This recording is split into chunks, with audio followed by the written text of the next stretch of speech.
Have you ever thought, anybody ever had a bad week? Just a bad week. Yeah, a bad week. It is, yeah, everybody raised it. Just anything that can go wrong has gone wrong. Yeah. Kids have been late for school. You've been late for work twice. You got a flat tire coming home one day. Boss tells you that you have to work late one night, and the only person that you can get to watch the kids is your mother-in-law. And she feeds them a big old bowl of chocolate for supper. And they wash it down with 3 or 4 Mountain Dews or Red Bull, and she tops it off with an espresso, and then she sends them home to you. And all you want is for the week to be over. Well, the next time you think that you're really having a bad week, let's look at the week that Jesus has had so far. Now on Sunday, Jesus comes into Jerusalem to the praises and the acclaims of all the people. They're putting their cloaks down in front of him. They're laying palm branches in front of him. And in less than a week, he knows full well that all these people that are praising him, that are singing Hosanna to him, that are hailing him as a conquering king, are going to be crying for him to be crucified. Monday, he goes into the temple. He sees all the money changers there and the merchants that are cheating everybody. And he gets righteously indignant and kicks them all out. Tuesday, he goes up. He has to preach Tuesday on the Mount of Olives. On Wednesday, a woman comes in and anoints him for his burial. Just think of the stress that's on him then. On Thursday, he has the Last Supper with his disciples. Or I'm sorry, on Thursday, he has the Last Supper with his disciples. Judas sets his plan to betray him in motion. Then he goes into the Garden of Gethsemane. He's under such emotional trauma at the time that he's literally sweating blood. Then he's arrested. He's bound. And he's taken to Annas, who is the father-in-law of Caiaphas, who happens to be the high priest at the time. Now, Annas used to be the high priest, but he was deposed, and Caiaphas was put in as the high priest. So the plan's unfolding. Now we're getting into the trials of Jesus. Now, Jesus faces 2 trials. The first trial is before the Sanhedrin. The second trial is before Pilate. And each trial has 3 parts to it. But today, we're going to look at the ecclesiastical trial, or the religious trial. In this trial, Jesus is charged with blasphemy. He's charged with claiming to be the Son of God, the Messiah. So let's go over to the book of John, chapter 18.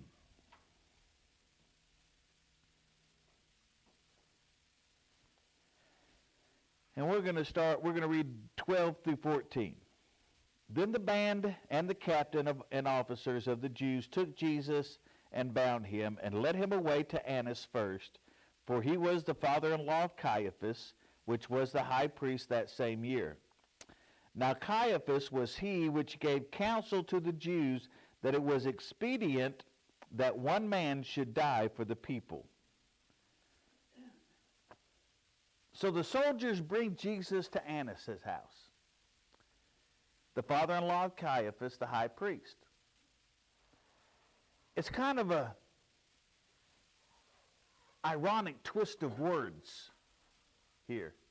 If you'll remember, Caiaphas said back in, I believe it was chapter 11 of John, that Caiaphas said, it's better for one person to die for everyone else to live. And that's kind of an ironic twist, isn't it? Caiaphas is saying it's better for one person to die. And what he was meaning, it's better for Jesus to die, that all the Jews won't get in trouble by the Romans, is what Caiaphas meant. But the words were actually kind of prophetic if you think about it, because Jesus, one person, dies that all of us could live. And it's better for one person that one person should die, that everyone should live.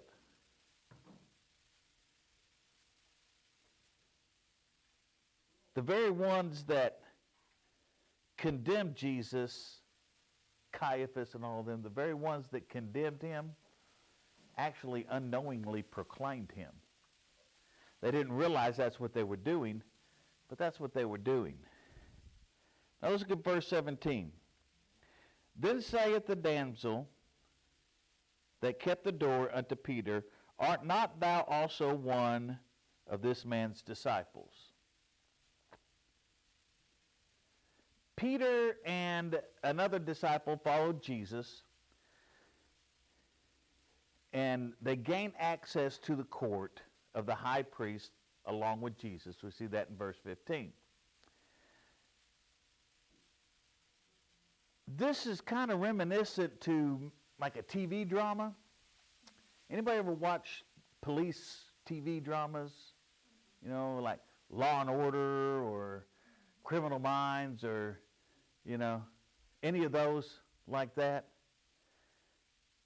What they do is they have one suspect in one interrogation room, and they hold another suspect in another interrogation room, and then they go back and forth between the two interrogation rooms. And this is an old police trick. They do it all the time. And it's they go back and forth, and they talk to one person, and one person may not tell them a thing. I did this when I was in law enforcement, when I was working as an investigator in law enforcement. You get two of them in two separate words, in two separate rooms. And you go in and you talk to the first one and say, what do you want to tell me? Well, the first one may not say a word. Then you just get a bunch of papers and a file. You go into the next room. You sit down in front of the other suspect and you say, okay, what's your side of the story? And as far as they know, that person said something to them. So they're willing to start talking then. It's just a trick. But that's kind of what it is going on here. And the scene kind of shifts between the two interrogation rooms.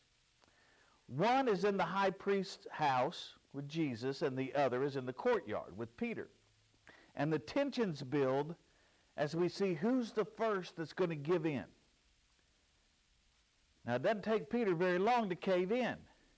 Jesus never cracks. Jesus stays strong the whole time, but it doesn't take Peter very long to cave in. As a matter of fact, it doesn't take Peter any time at all to cave in. Peter, the one that says, I'll go to the cross with you. I'll go to my death with you. And Jesus said, no, you're going to deny me 3 times. And Peter's thinking, no, I would never do that. I would never deny him. And yet he's standing there and somebody says, hey, aren't you? He sees Jesus being arrested and taken to Annas' house, and he says, somebody asked him, hey, aren't you one of his disciples? And Peter's faithfulness falls apart. He cracks, he gives in. Peter's cowardice at that time contrasts Jesus' faithfulness. It even said that he said some curse words, didn't he? Eventually, yeah. While the high priest who is surrounded by the temple police, questions Jesus, a damsel, a young lady, interrogates Peter. Pause there for a moment. Jesus faces the high priests backed by brute force. Torture's on everybody's mind. They have to have some sort of confession. So they're ready to torture him if necessary to get the confession. And Jesus is standing strong, standing true. Yet Peter goes toe-to-toe with a damsel, a young lady who's keeping the door, and he caves in.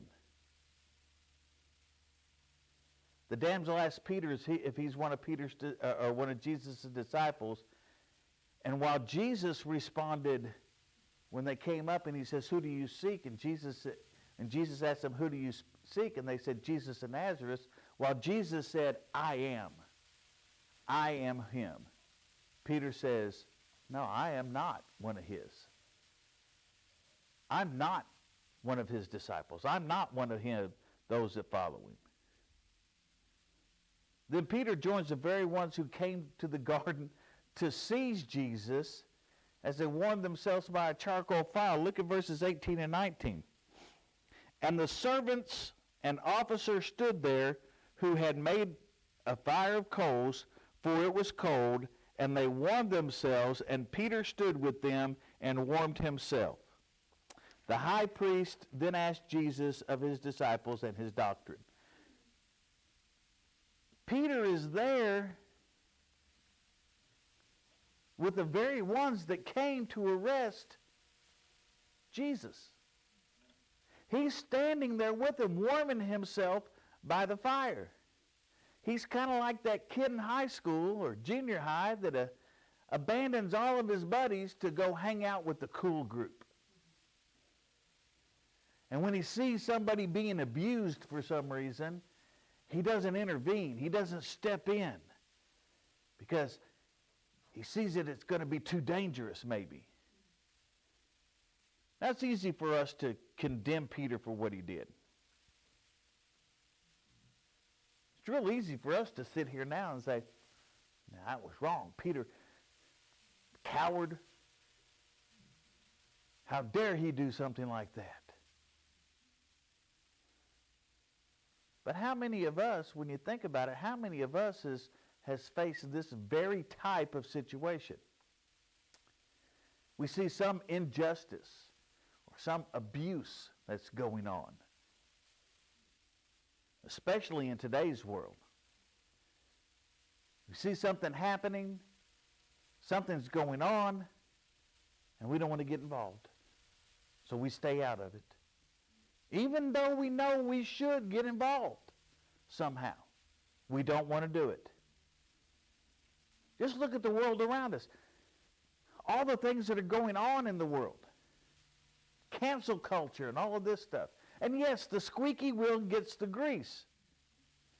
As long as the squeaky wheel is the squeaky wheel that supports the narrative that they're wanting to put out. We don't get involved because we don't want to face any kind of persecution or trouble that we might receive if we do. And that's just exactly what Peter did. Peter didn't want to face any trouble. Peter didn't want to take the chance of being dragged in there with him. So he denies him. Now the scene shifts to Jesus' interrogation by the high priest. Let's look at verse 19 through 24. It says, the high priest then asked Jesus of his disciples and of his doctrine.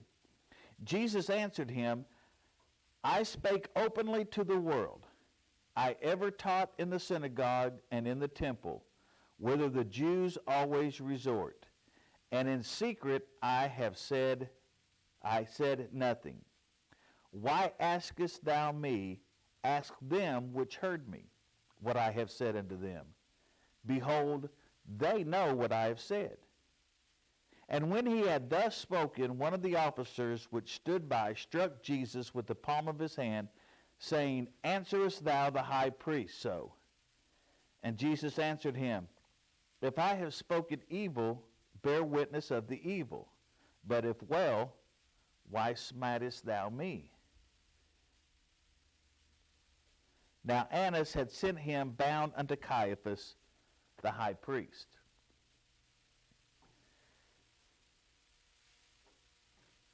Annas is asking Jesus, what do you believe? What is your doctrinal statement? What do you believe in? What is it that you're teaching? And Jesus says, why are you asking me this stuff? He says, I've been teaching in the temple and in the synagogues all this time. You guys have heard me teaching in the temple. You've heard me teaching in the synagogues. I've openly said what I believe. I've openly said everything to the world. I haven't done anything in secret. I haven't done anything in hiding. So why don't you ask those who heard me what I said? Don't ask me what I said. Ask them what I said. Ask yourselves what I said. Now, Jesus' response in this highlights the devastating effects of Peter's denial. Knowing everything that is about to happen to him, Jesus knows that his time of teaching is over. Jesus will never, from that moment on, Jesus will never teach again. He'll never preach another sermon. If the people want to know the words of Jesus, they have to ask the ones who have heard Jesus and knows what he said. Primarily the disciples. The teachings of Jesus now rest in their hands. These are the ones now that have to carry on the teachings, the beliefs, the traditions of Jesus. The disciples, it falls on their shoulders now, and they've run off somewhere, and Peter, who is there, is denying him.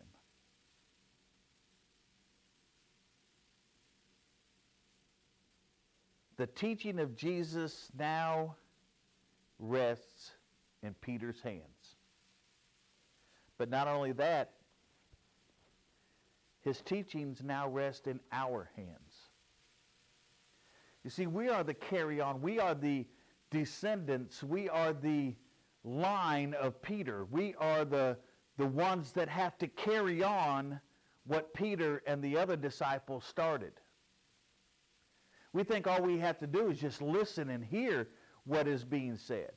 Oh no, that's the minister's job. That's the pastor's or the evangelists or whoever. That's their job. No, it's not just their job.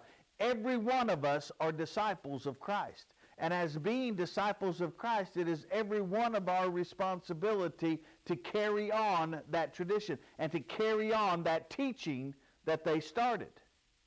We have to keep going with it.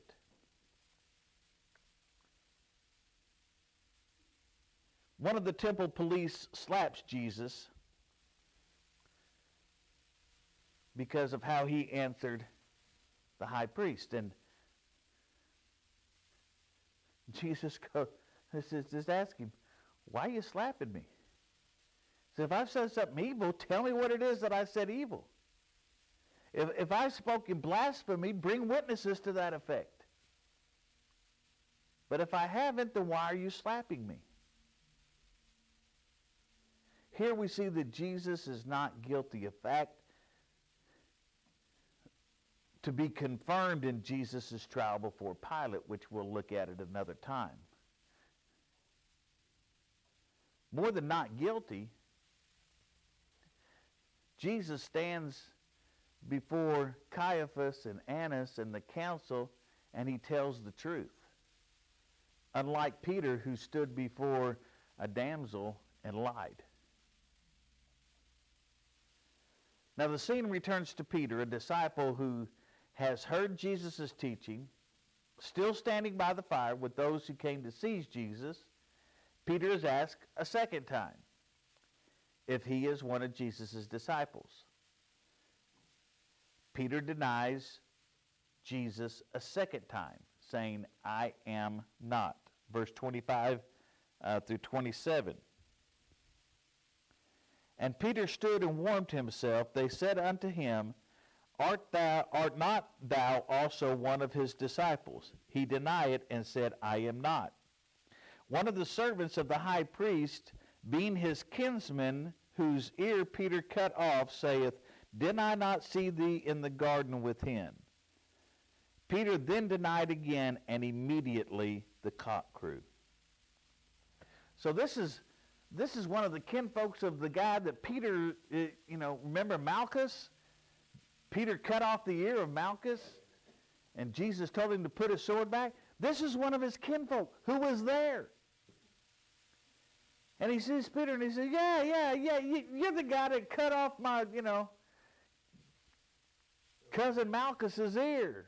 However they were kin, He says, you're the one that cut off his ear. And Peter says, no, it wasn't me. It wasn't me. I didn't do it.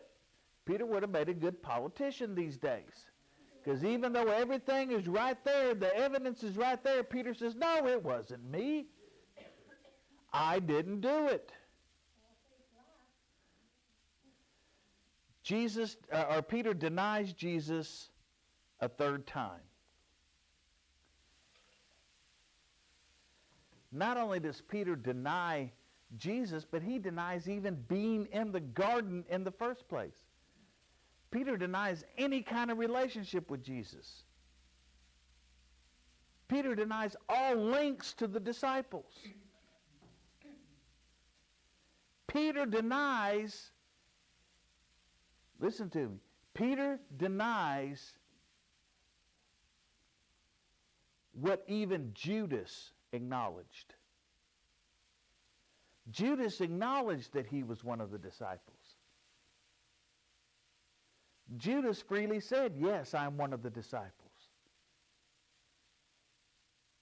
The one that betrayed Jesus acknowledges being one of his disciples, and yet Peter, who was in the inner circle of Jesus, one of the closest ones to him, now denies him. He's the one that cut off the ear, wasn't he? Yeah. He's the one that cut off the ear. At that moment, it says, the Bible tells us, and at that moment the cock crowed. And Jesus' words to Peter come true.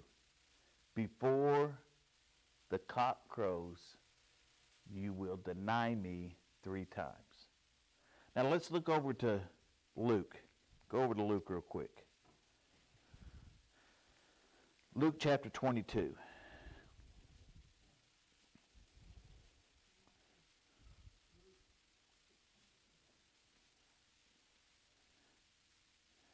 Luke 22, verse number 62.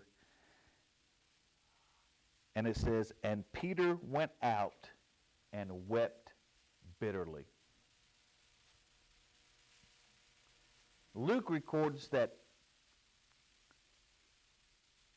Peter made that third denial. And just as he made that third denial and said, no, I'm not him, the cock crowed, the rooster crows. And Peter immediately remembers, wow, Jesus said I was going to do this. And he immediately went out and he wept. He wept bitterly. He realized that the words of Jesus had come about. And because he wept bitterly, what do you think that means, that he wept bitterly? What does that mean to you? Bawled and squalled? Why? Why did he bawl and squall? Because he knew that Jesus knew that he was lying and denying him. Okay. He realized that the words of Jesus had come about. But is that the only reason you think that he was bawling and squalling? Scared for his life. Scared for his life? Okay. Oh, no, He betrayed Jesus. Okay. All right. Think about this for a second. You think maybe it could have been because he was repenting? He realized what he had done. He realized what had happened. And he went out and he immediately repented for what he did. That's why he was weeping bitterly. that's a good thing. It was, yes, it was that Jesus had said all these things were happening, but he realized what Jesus had said had come about, and that was kind of a conviction of what he had done. So he went out and he wept bitterly. He repented of his sin. He repented of his denial. In fact, Peter goes on later on in Rome to be crucified himself. And not only is Peter crucified, but tradition has it that Peter was crucified upside down. Because he said, I'm not worthy to be crucified in the same manner that my Lord was. So he wanted to be crucified upside down. Now we're going to go over the crucifixion, and you're going to see how excruciatingly painful crucifixion is. When we get into that, imagine what it would be like doing it upside down. Yeah. Yeah. Now let's go over to Matthew 26. We bounce around in all the Gospels because all the Gospels give us a little something different about the same event. Now, some people will try to use this as an excuse and say that, well, that means that the Gospels aren't correct. Okay? Because every one of them give a different chain of events, or even every one of them say something different. Well, no, they give basically the same story. They just say it a different way. No different than us telling something. Yeah. We all tell it different. Yeah. You can ask, 5 different people what happened, and they're all going to say the same story, but it's a different way. It's like going up on a vehicle accident. You go up on a vehicle accident, and you see 5 people, and 5 people all saw the accident, and you ask 5 people what it was, and 5 people will tell you 5 different things. But the only thing that you'll get out of it straight is it was a wreck. It was a vehicle accident. I don't think Luke or John, either one, told about the thief that asked Jesus to forgive him, and Jesus told him he'd be with him in paradise. Mm-hmm. But neither one of those stories told it, did they? We'll get into that. The part where he was Yeah, on the cross. yeah. It's there's. I'll have to go back and look exactly which ones do say it on that. I know, but I don't think Luke and I don't think Luke does. I don't remember if John does right offhand, but I don't believe Luke does. But we all get a different account because we see something different. It's like if you see somebody rob a bank and goes running out. Well, one guy will say he was 6'4", and the other one say he was 5'6". And it's everybody has a different perspective of it. But let's look over at Matthew chapter 26. And we're going to read verses 59 through 68. Now the chief priests and elders and all the council sought false witness against Jesus to put him to death, but found none. Yea, though many false witnesses came, yet found they none. At the last came 2 false witnesses, and said, This fellow said, I am able to destroy the temple of God and to build it in 3 days. And the high priest arose and said unto him, Answer thou nothing. What it which these witnesses against thee?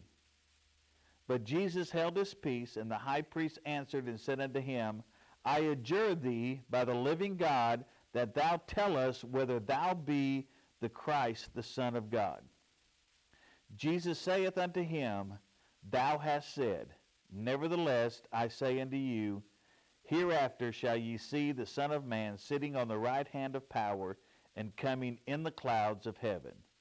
Then the high priest rent his clothes, saying, He hath spoken blasphemy. What further need have we of witnesses? Behold, now ye have heard his blasphemy. What think ye? They answered and said, He is guilty of death. Then did they spit in his face, and buffeted him, and others smote him with the palms of their hand, saying, Prophesy unto us, thou Christ, who is he that smote thee? So they've taken Jesus from Annas' house. They've taken him to the council, to the temple, before the high priest. Witnesses are brought in to give testimony against him. But he's basically saying these witnesses come in and they can't agree on anything. They're all giving testimony, but none of them can agree on their testimony, which usually happens when you have false testimony against someone. Nobody can agree on what was actually going on. Nobody can agree even close to getting the story right. Finally, they found two witnesses. And these two witnesses say that they heard Jesus say that he would destroy the temple and rebuild it in 3 days. Okay? This is hardly enough to convict Jesus of blasphemy. It's not enough to convict him of anything, let alone blasphemy. So the high priest has to change his tactics. Right? Look what he says. And the high priest arose and said unto him, Answerest thou nothing? What is it which these witnesses against thee? But Jesus held his peace. And the high priest answered and said unto him, I adjure thee by the living God, that thou tell us whether thou be the Christ, the Son of God. So they couldn't get anything from the witnesses. So the high priest, and Jesus isn't saying anything. He's not putting up a defense. Why? Because he doesn't have to. He's got nothing to defend. They don't have anything against him. So the high priest gets up and he says, okay, I adjure thee by the living God. Now, a lot of people don't realize how serious that is. When the high priest says, he says, I adjure you by the living God, he's not just asking you to answer.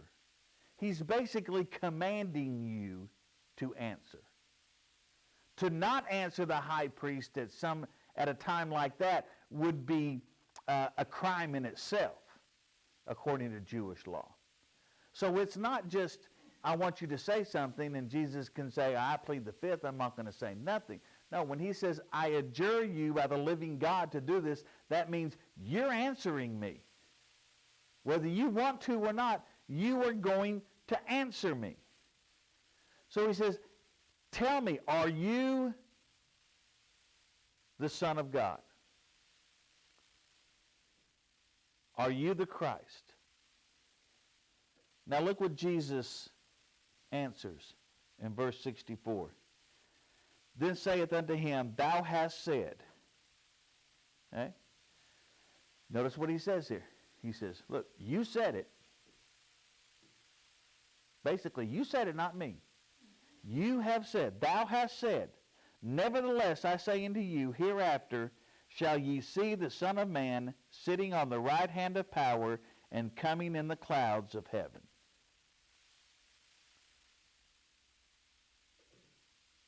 Now, this is not a direct admission by Jesus that he is the Son of God. This is not a direct admission of blasphemy or a direct blasphemy, but it's good enough. It's good enough for the high priest. You see, this was a foregone conclusion. This trial was a kangaroo court. It was a foregone conclusion to begin with. They knew that they were going to find him guilty anyway. It didn't matter what the witnesses said. It didn't matter anything that happened. Somehow or another, they were going to find Jesus guilty of blasphemy. And the reason that they were going to find him guilty of blasphemy is because blasphemy was a capital offense under Jewish law. You could kill somebody, you could execute somebody for blasphemy. So, Jesus didn't come right out and say it, but he got close enough to the edge, close enough to the line, that it was good enough for the high priest.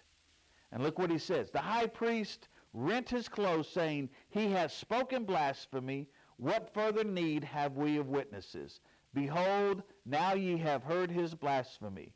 What think ye? They answered and said, he is guilty of death. That means the council said, yeah, he's guilty. He did it.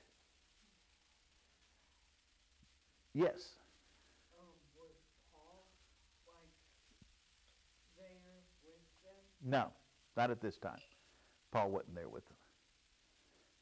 Who made that law? If you blaspheme, you put to death. I know it was made a lot of years before this incident took place, but who set up the laws for them to go by? That was part of the law of Moses. That was part of what God told Moses in the law. That they got the Levitical law. Was blasphemy was a capital offense. Okay. But now the high priest and the council, they have what they want. They said Jesus didn't come right out and say it, but he skirted the line close enough that they could twist it into that's what he said. Because they were going to anyway. So Jesus basically gave it to them without coming right out and saying it. But he told them he could destroy the temple and rebuild it in 3 days, and that's what they're getting him for. No, he said he could destroy the temple in 3 days and rebuild it, but that wasn't anything. Oh, okay. That they couldn't get him for any. That's the only thing 2 witnesses actually agreed that they heard Jesus say. What they're getting him for is when he says, when they ask him if he was the Son of God, the Christ, the Son of God, he says, thou hast said, nevertheless I say unto you, hereafter shall ye see the Son of Man sitting on the right hand of power and coming in the clouds of heaven. Now, that's basically saying I'm going to be up there and, I'm going to be sitting on the right hand of God, which means that I'm the Son of God. He doesn't come right out and say it, but he gets close enough to it that they're able to construe that and call it blasphemy. And they said, well, we don't need to hear. We don't need to hear anybody else. We don't need any more witnesses. He's guilty. You all heard it with your own ears. He says, how do you say it? Or what do y'all say? What do you think? They said, yeah, he's guilty. He's guilty of death. And then they spit on him. And they slap him. And they abuse him. And they say, prophesy.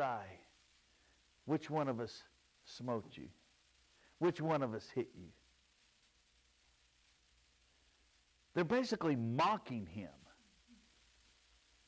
Oh, you're a prophet? Huh? Which one of us did it? You're the Son of God. Which one of us did it?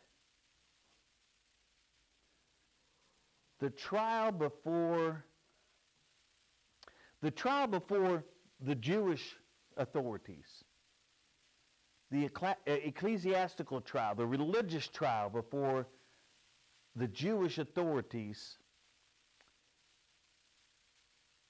was, as I said, it was a mockery of a trial. Okay? But it was a foregone conclusion what they were going to do. They were going to find him guilty one way or the other. Now, when we get in later, when we get into Sunday, when we get into the trial before Pilate, the trial before Pilate was not a religious trial. It was basically a civil trial. It was a secular trial. While this decision they made based on religious principles, when he gets before Pilate, it's going to be on political principles. It's going to be a political trial rather than a trial because of religious reasons. But this trial before the Jewish authorities showed just to what degree the Jewish leaders really, really hated Jesus. And it shows us because they carelessly disregarded a bunch of their own laws by doing the trial the way they did.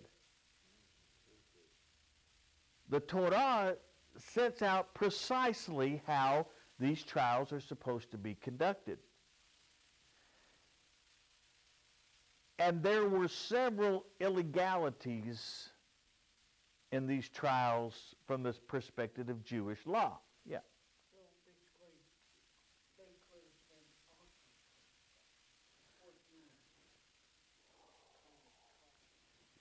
awesome. Well, they could have been deposed and kicked out and everything else, but yeah, they could have gotten in trouble for doing it that way, but who's going to get in trouble? Who's going to get them in trouble? Yeah, they're the ones in charge. So who's going to get them in trouble? Yeah. Well, that's something. Those two witnesses, have they been following Jesus, or did Jesus say this in their presence in that town? Jesus said it in their presence. I'm sure he was there when they said. Following him, you know. They might have been some of the followers that went with him. Jesus had quite a few people there, yeah. Or they might have just been in town and come to hear him. You know, it doesn't really say. I apologize. I just like to dig. No, that's okay. But this trial, quote unquote trial, broke a lot of the Jewish law. First of all, no trial was allowed to be held during a festival, during the Sabbath or a festival period. So in other words, when they just having the trial, they're at the festival of the Passover. So being in the festival of the Passover, they weren't supposed to be holding a trial then anyway.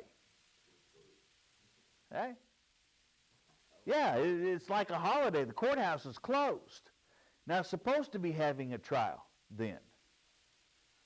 So they weren't supposed to be doing it. That was the first law they broke. The second law is, according to their procedures, each member of the court, each member of the council was supposed to vote individually as to whether or not to convict a person or to acquit a person.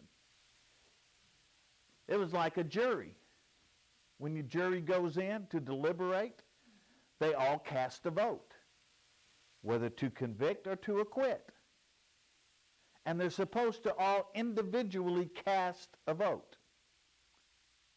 But see, they didn't do that with Jesus. What they did is basically Jesus was convicted by acclamation. And what that means is the high priest said, we all heard him, he's guilty, do you agree? And everybody go, oh yeah, sure, we agree. They didn't vote on it, they just all said, yeah, sure, we agree. Yeah. You know, we agree with that. So it wasn't a vote that was taken that was supposed to be. Do you have something, sister? Yeah, I'm confused. Okay. You say it took place during Passover. Mm-hmm. So they had, I mean, you know, we think of Passover as the coming of the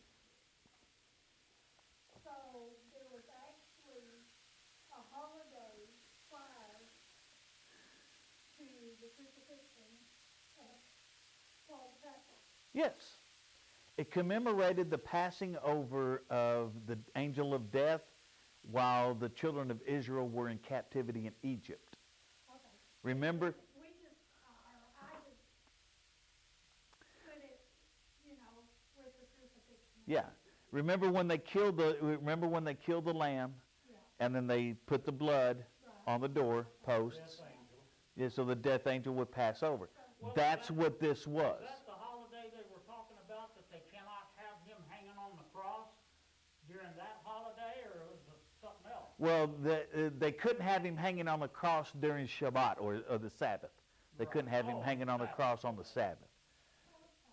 Okay? It's all kind of. But, and I'm not going to get into it when we get into the crucifixion, but there's a lot of, we picture the crucifixion on Friday.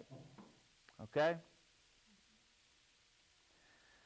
There's a lot of discussion about that as to whether or not it was actually on Friday.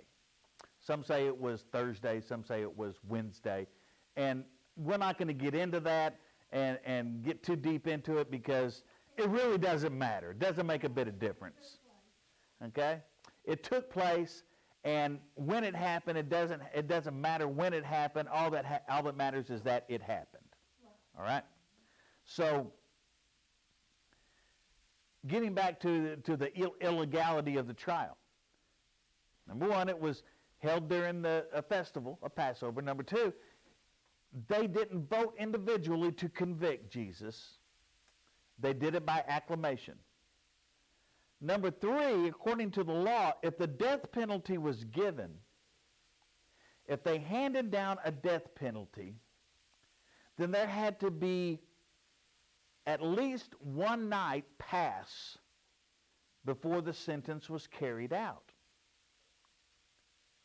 You see, you couldn't convict somebody in the morning. You know, remember the old saying back in the Old West, they used to say, you know, let's give them a fair trial in the morning and hang them in the afternoon. You couldn't do that. If you convicted somebody of a capital offense, an offense that was punishable by death, then at least one night had to pass before the sentence was carried out. Right? If it was at a time when they had to wait too, like, you know, over the Sabbath, then they had to wait too. But at least one night had to pass. That didn't happen here. Jesus is going to be dead in just a matter of a few hours. It's coming up on the sunrise. And before long, Jesus is going to be hanging on the cross in just a matter of a few hours. Okay? Another thing, the Jews had no authority to execute anyone. Had absolutely no authority to do it. When the Romans came in and took over Jerusalem, they removed the power to carry out capital sentences on anyone. That could only be done, a capital sentence can only be done by the Roman procurator of the city. So the Jews had no authority to pass the sentence of death on Jesus to begin with. Was that not a law that Moses brought down? That was a law that Moses brought down, but the law... How could they let the Romans overrule them then? Well, because the Romans had they had a bigger gun, okay? Yeah, more people. They had more people. They had a bigger gun. They were able to enforce that. I So can't they believe took that. Somebody wasn't there to interject about all the people in the Senate there not voting like they were supposed to, because that was a railroad right there. Yeah, it was a railroad. But it was, you know, but it wasn't just those. There was a lot of things that they did wrong. Another thing, a trial was not supposed to be held at night. That was illegal. That was against the Mosaic law. You could not hold a trial at night. The trial had to be held in the daylight. And yet this trial of Jesus before the council was well before dawn. The whole thing was a lie. The whole thing was a sham. The whole thing was a kangaroo court. Okay? Jesus was entitled and was supposed to be given counsel or representation. But they didn't give him any. Okay? Just like us. We have the right to an attorney and to have an attorney present. Jesus had that right to have counsel, but they didn't give it to him. They didn't even offer him the opportunity to have one. Yeah. But this was all, what do you say, in the book? I mean, God knew all this was taking place, and he allowed it to continue. Mm-hmm. No, I'm not talking about that. I know what this is. But, I mean, we say it was all wrong, which, you know, by our law today, yes, it was all wrong. But at any time, if God felt that it was wrong, he could have stopped it. But you know, Well, it was wrong by their law then. It was wrong by, and I'm not even done with all of them yet. It was wrong by their law then. So why did God allow it to happen? Because it was what needed to happen. What needed to happen. It was what's supposed to happen. It was all part of the plan. Okay? Okay. It's just like, that was his destiny. it's just like, why does God allow bad things to happen now in the world today? Because it's supposed to. You know. So Jesus wasn't given counsel. We talked about that. Also, the accused was not to be asked self-incriminating questions. Sounds a lot like, you know, our Bill of Rights that we have, you know. But the accused was not allowed to be asked self-incriminating questions. Yet Caiaphas, the high priest, came straight out and saying, "Are you the Christ, the Son of God?" Now that's a pretty self-incriminating question, knowing that he's on trial for blasphemy. What did he say? What did Jesus say? Yeah. Remember what he said? Where is it where they said, "Are you the Son of God?" or something like that? And he said, "Thou sayest that, not Yeah, me." that was verses 63 and 64 right here Yeah. in Matthew 26, 63 and 64. They ask him, "Are you the Christ, the Son of God?" And he says, "Thou sayest it." Yeah. You say that I am. Okay. So he wasn't supposed to be asked self-incriminating questions. This is basically like conducting a trial here in the United States and just throwing the Constitution out the window. Throwing the rule of law out the window. We don't need that. We don't need no stinking Constitution. We don't need no rule of law. We're going to do things the way we want to do them, whether you like it or not. And that's basically what they did. It was an illegal trial, but that didn't really matter. It said the outcome was already a foregone conclusion. They already knew exactly what they were going to do. All they had to do was manipulate things around until they got what they wanted. It was that simple. Some way, somehow, any way that they could, they were going to find Jesus guilty. But now, they had to get a legal death sentence. They said he's worthy of death. Yes, we need to put him to death, but they can't do it. That can only come from the Romans. So now they had to get a legal death sentence. So they have to take Jesus to Pilate to be tried there. But there's a problem. You see, blasphemy is not exactly a capital offense in Rome and in Roman territories. Pontius Pilate could care less whether Jesus claimed to be the Son of God and the Messiah. He could care less if that's what Jesus claimed to be. Didn't matter to him. So they have to come up with a different charge in order to have Jesus tried before Pilate. And we're going to get into that next time. Get into that Sunday. We're going to talk about the trial before Pilate and the scourging. We're going to talk. We'll do that Sunday. Then Wednesday, which is the Wednesday before it's Holy Wednesday. Actually, we'll be into it. On Holy Wednesday, we'll be doing the trip through Jerusalem, going to the crucifixion and the crucifixion itself. And then, of course, Easter Sunday, we'll do the resurrection and the ascension. Okay? Any questions, comments, concerns, amens, or omies?